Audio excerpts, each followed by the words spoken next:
kuna sehemu ambapo kumetokea maandamano ambapo ni nchi ya Iran yake kidogo yamekuwa na rangi, yamekuzwa tuseme, au yamezungumziwa zaidi.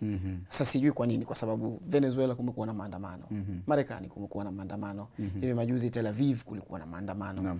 Katika nchi za Uarabuni pia nchi kadhaa zimekuwa na issue za maandamano ya kisiasa na masala wanasema economical issues na vitu kama hivyo.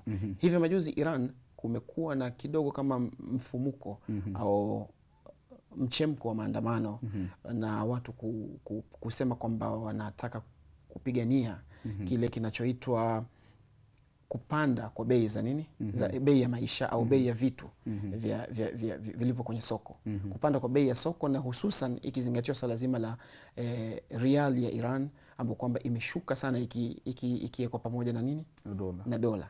Ikawa kuna maandamano kadhaa yametokea makundi, lakini imezungumziwa sana. Je, ni kweli kwa kiwango hicho watu wameandamana na mpaka imefikia kiwango wanataka kufanya nini, kupindua serikali yao na hawajaridhishwa na kinachoendelea serikalini na vitu kama hivyo? Kuna uhakika gani? Maandamano yamekuwepo Iran, lakini si kwa kiasi hicho kilichokuzwa na media na pia Marekani na Israeli na nini. Kuwepo yamekuwepo na hata wao wenyewe serikali, hata kwao maandamano wanaruhusu kwanza kwamba watu wanaruhusiwa kuandamana ili kueleza matatizo yao, na wanaruhusu. Ndipo unapoona maandamano yaliyotokea siku ya kwanza katika soko la Tehran ambalo linaitwa Bazar Tehran, walitoka wakilalamikia kwamba sarafu inakuwa haina nguvu, hatuwezi kumiliki biashara zetu tunapofanya biashara na nini, ikiwa sarafu itakuwa inatetereka, kwetu ni jambo zito. Kwa hivyo serikali iangalie swala hili.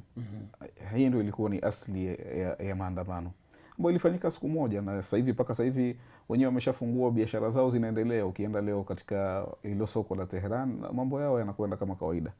Sasa kunao ambao walikuja waka-hijack maandamano haya, wakayateka, ambao hao ni wahalifu. Walikuwa na silaha, kuna askari waliuliwa, kuna wale walitiwa moto, kuna vitu kama hivyo, na haikuwa hata Tehran na wala si wafanyabiashara.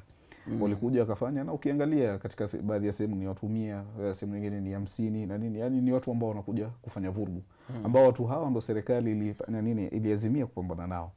Hawa sasa ukiangalia, je, ni waandamanaji au si waandamanaji? Unakuja kuangalia kwa mtazamo mpana wa Marekani na jinsi gani wanavyocheza.